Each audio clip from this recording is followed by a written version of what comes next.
sebetulnya bisa terjadi dalam dua cara.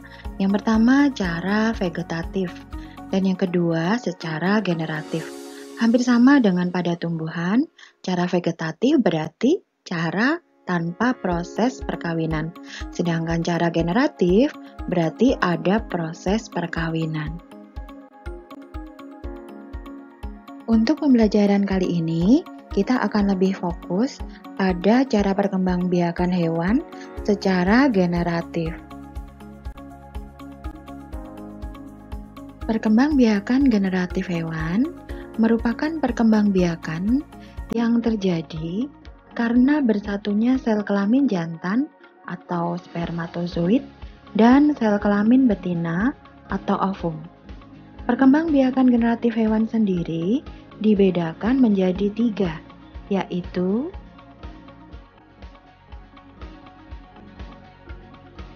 ovipar atau bertelur, vivipar atau melahirkan, dan ovovivipar, yaitu bertelur melahirkan.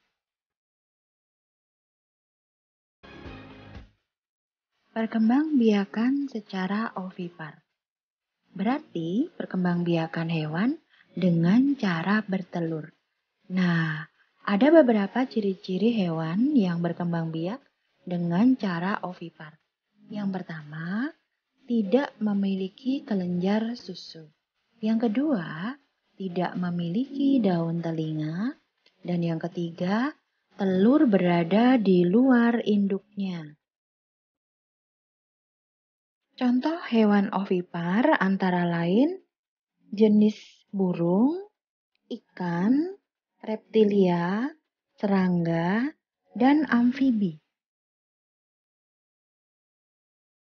Berdasarkan proses pembuahan, hewan ovipar dikelompokkan menjadi 2. 1. Hewan yang melakukan proses pembuahan secara eksternal. Maksudnya, pembuahan ini terjadi di luar tubuh hewan betina.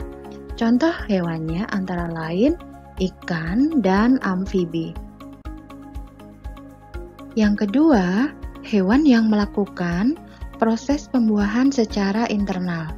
Artinya, proses pembuahannya terjadi di dalam tubuh hewan betina.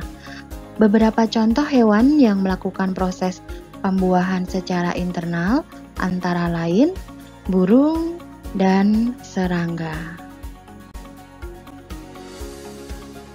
Perkembangbiakan secara vivipar, yaitu perkembangbiakan hewan dengan cara melahirkan. Hewan yang berkembang biak dengan cara vivipar atau melahirkan juga memiliki ciri-ciri khusus. Yang pertama, memiliki daun telinga. Yang kedua, memiliki kelenjar susu. Dan yang ketiga, individu baru akan dilahirkan dari tubuh induknya. Dan hewan-hewan ini ada pada hewan-hewan mamalia. Beberapa contoh hewan yang berkembang biak dengan cara vivipar antara lain sapi, kuda, harimau, orangutan, pesut, lumba-lumba, dan paus. Pada hewan vivipar, bayi hewan yang baru lahir akan disusui dan diasuh oleh induknya. Hewan yang menyusui anaknya ini disebut sebagai hewan mamalia. Berikutnya hewan ovovivipar, yaitu hewan yang berkembang biak dengan cara bertelur dan melahirkan. Hewan ovovivipar memiliki ciri-ciri yang berbeda dari hewan yang lain. Antara lain, 1. Telur menetas dalam tubuh induknya dan dikeluarkan dari tubuh induknya. 2.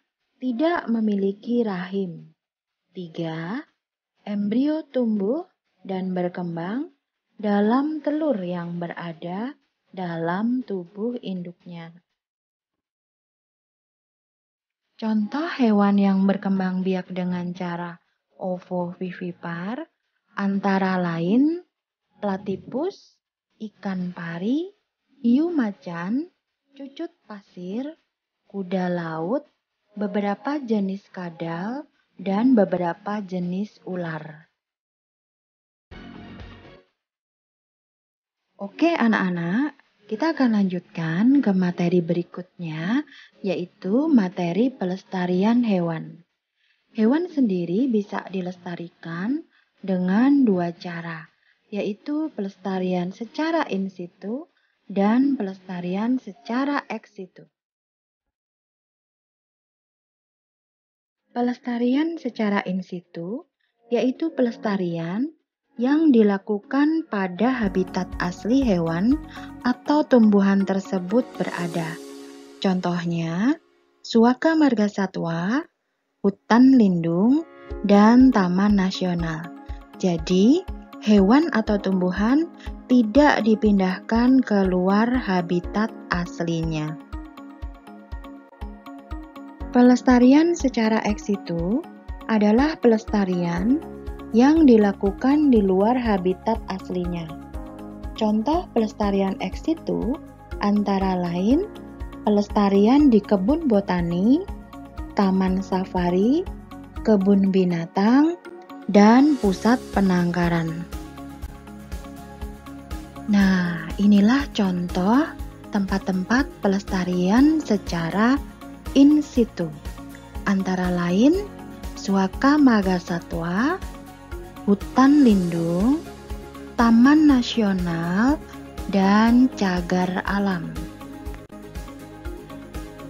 Sedangkan ini adalah contoh tempat pelestarian secara ex situ, antara lain kebun binatang, kebun raya, dan pusat penangkaran.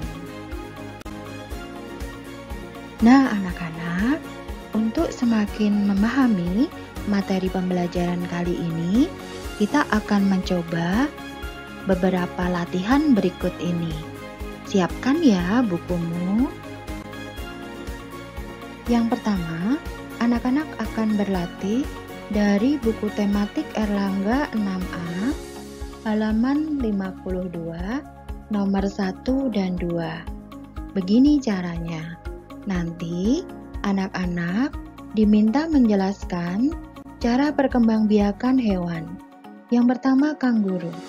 Yang kedua, burung jalak Bali. Yang ketiga, ikan pari. Nah, kalian coba ceritakan bagaimana cara perkembangbiakan hewan-hewan tersebut. Yang kedua, kalian nanti diminta untuk membedakan ciri-ciri yang dimiliki oleh masing-masing hewan, yaitu ikan mas dan katak, serta ayam dan bebek. Kedua hewan ini memiliki ciri yang berbeda. Kalian jelaskan apa perbedaan ciri kedua kelompok hewan tersebut. Ciri-ciri yang dimaksud di sini adalah ciri-ciri perkembangbiakannya ya. Tugas yang kedua, anak-anak diminta membuat peta konsep dari buku tematik 6A halaman 59, dikerjakan di buku PS. Nanti anak-anak menuliskan pengertian dari ovipar, vivipar, dan ovovivipar, serta berikan contoh hewannya. Kalau sudah, kalian tuliskan masing-masing cirinya. Ciri ovipar apa, ciri vivipar apa, dan ciri ovovivipar apa. Tugas berikutnya diambil dari buku tematik Erlangga 6A, halaman 80, nomor 1-4. Kalian diminta menjawab 4 pertanyaan tersebut. Kalian bisa gunakan LKPD yang dibagikan pada hari ini sebagai panduan. Silahkan kalian tuliskan jawabannya pada kotak-kotak yang tersedia. Jika seluruh tugasmu sudah selesai, anak-anak bisa mengumpulkan foto hasil pekerjaan melalui link Google Form yang sudah di-share di grup kelas masing-masing. Semangat ya! Akhir kata, Ibu mengucapkan terus semangat dalam mempelajari materi pembelajaran. Selalu mengambil sikap bertanggung jawab. Ingat, ketekunan dan semangat belajar serta sikap pantang menyerah adalah kunci kesuksesan. Terima kasih anak-anak. Salam Tara Kanita. Satu hati, satu semangat, Tara Kanita.